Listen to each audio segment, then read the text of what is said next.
le livre de nos vies. Savez-vous que vous voyez l'enveloppe. Dans l'enveloppe, il y a nécessairement deux parties. Il y a la lettre à l'intérieur, puis l'enveloppe. Okay? Le plus important dans une lettre comme ça, contenue dans une enveloppe, c'est la lettre à l'intérieur de l'enveloppe. Mais savez-vous qu'il y a certaines personnes qui, au fait, passent leur vie à observer juste la forme de l'enveloppe sans l'ouvrir, sortir la lettre et la lire. Changeons de mentalité afin de changer nos vies.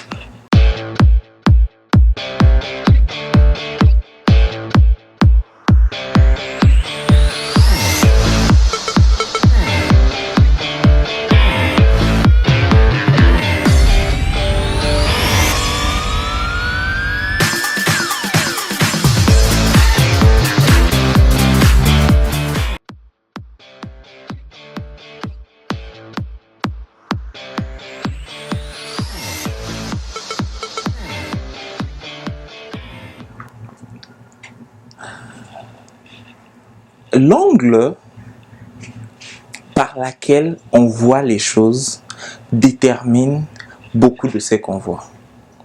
L'angle qu'on utilise pour observer, voir, détermine généralement comment et ce qu'on voit.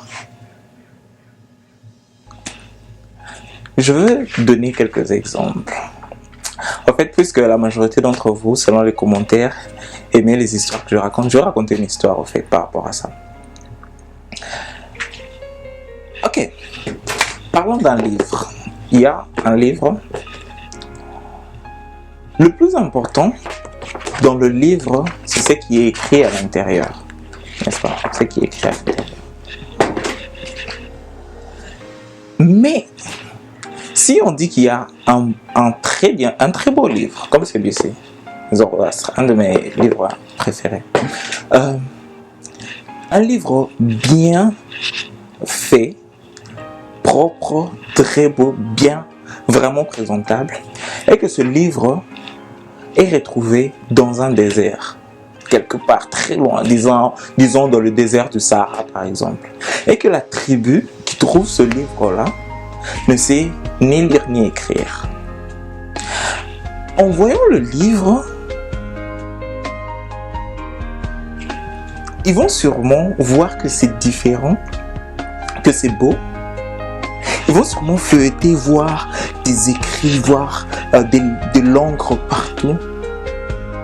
Mais ils vont sûrement pas comprendre de quoi le livre parle. Ils vont sûrement pas comprendre l'idée du livre ou l'idée contenue dans ce livre-là. Et bizarrement, c'est comme ça que beaucoup d'entre nous vivons nos vies. Comment? Simplement parce que très souvent, on s'appesantit seulement sur ce qui est superficiel dans nos vies. On s'appesantit sur le fait qu'on doit manger. On s'appesantit sur le fait qu'on doit s'exercer. On s'appesantit sur le fait qu'on doit courir. On s'appesantit sur le fait qu'on doit survivre, on doit se reproduire. On doit aller chercher des enfants de l'école. On doit travailler pour subvenir à nos besoins. Et on se limite généralement que superficiellement. On voit la beauté du livre, on le tourne, on le retourne, mais on ne le comprend pas. Pourquoi? Parce que le livre dans ce cas-là, c'est pas seulement la forme, c'est pas seulement la présentation, c'est pas seulement la beauté, c'est aussi et surtout les idées, les contenus un peu plus subtils que le livre referme. C'est la même chose avec ta vie.